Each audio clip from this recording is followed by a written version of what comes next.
هنا إذاعة القرآن الكريم، نحن معكم أينما كنتم. talada ugu fiican waxa weeye ardayga sanadaha hore ee jaamacadda wadankiisa ha ku barto meel uu dadkiisa af yaqaano meel uu macalinkiisa af yaqaan ha ku barto arday inta ka tagtay oo wadamo kala tagay macalinkii luqadii kale ku hadlay wadankii kale ardaygii Soomaaliga ahaa oo aan macalinka u ahaa baa ii sheegay yiri macalin luqada ay sheegaysa ma fahmeen markaas waxa lagu yiri khalad baa meesha u fadhidaaba markuu luqadii garan waayo waa luqad urdu ah bakistaani ah ma fahamsana khalada u fadhidaa meesha liya gadaal uma soo noqon karti meeshii way kugu adkaatay waxbarashada sideedaba marka ay bilowga tahay qofka waxa moodaa inay ku adkaanayso wala way ku cusub tahay shayga bilowga waa kugu adkaanaya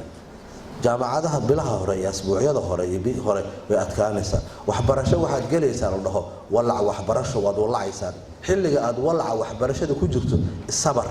dul qaado adkayso hadii kale waxay noqonaysaa in ilmaha waxbarashada iska soo rido jaamacada waa ka tagtay mid kale aaday walaci waa ku sugayaa misana qofku marka muxuu ku barsiyoonayaa wuxuu leeyahay wallahi jaamacada waa adag tahay beeshan lama baran karo ninba wuxuu ii sheegay wiil baan arkay buu yiri meesha saxaraha soo badbaaday wuxuu yiri wiil kale aan saaxiibo ahayn ayaan isdirnay feer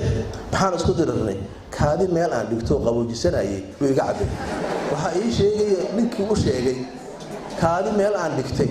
ila wax la cabo male kaayiga qulushay meel baan dhigtay aan qaboojisanayay buu iga cabay mid kale lagu bariyaa adigoo leeyahay ninkan waa dhiman rabaayo u kaadi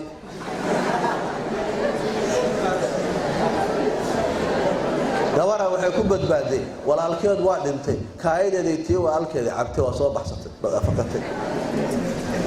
marka in saxaraha adoo joogo qof lagu yiraahdo adiga lagu yiraahdo walaalo u kaadi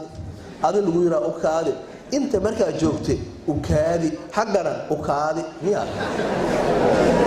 aabaha kula maando u kaadi hooyada ma noo kaadi si u kaadi xaqa marka tagtay ii kaadi sabab marka hadda u kaadiye inta hadda ii kaadi oran shayga wadankaaga ku baro kartidaada yeelo adkayso wala waxbarasheedka u dhibto